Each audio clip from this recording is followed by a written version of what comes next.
Warning to, ha? Dapat may warning kayo, ha? For 18 years old and up to, ha?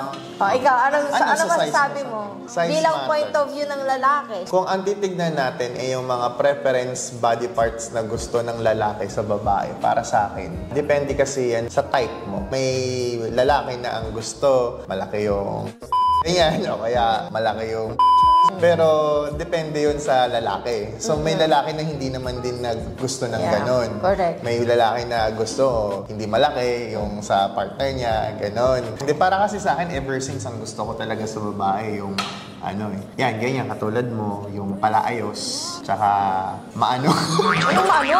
Ayusin mo yung words mo. Ayusin mo yung maano mo. Kumbaga kasi di ba para sa akin may babaeng conservative, may babaeng Uy, conservative ako! Street style, may babaeng konyo, ganyan. Ang gusto ko talaga yung medyo sexy talaga yun. So ever since naman, lagi ka naman sexy pomorma. Dalan-dala mo naman. Hindi ako masyadong after dun sa size. Nagkataon, yan. Sa size, size. Anong size na ako ngayon? Kung ano yung meron. Okay. Saya ka naman. Saya naman. Okay, next na baka kung anong masabi pa natin.